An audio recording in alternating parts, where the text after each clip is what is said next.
On our React Native Documentation's webpage, link is in the description, setting up the development environment. I will encourage you to go through the documentation. Under the Expo Go Quick Start, run the following command to create a new React Native project. We established from the previous episode that we are going to use the recommended package manager, Yarn. Note, do not use npm. Copy the command yarn create expo-app. Open your command prompt, navigate to your desktop, navigate to the projects folder.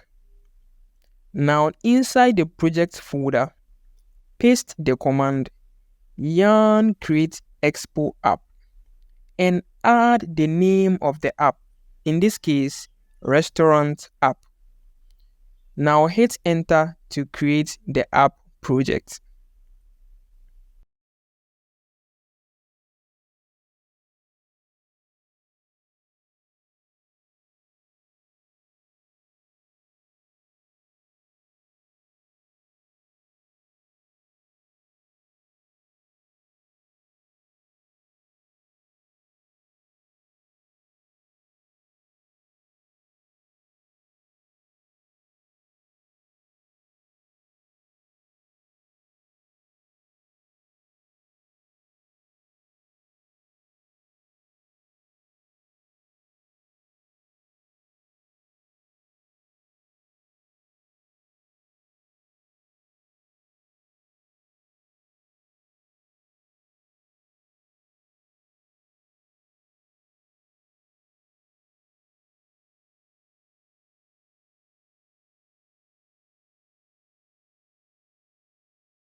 Once our project is ready, we navigate to the RestaurantApp project and run code space dot to open our RestaurantApp project inside Visual Studio Code.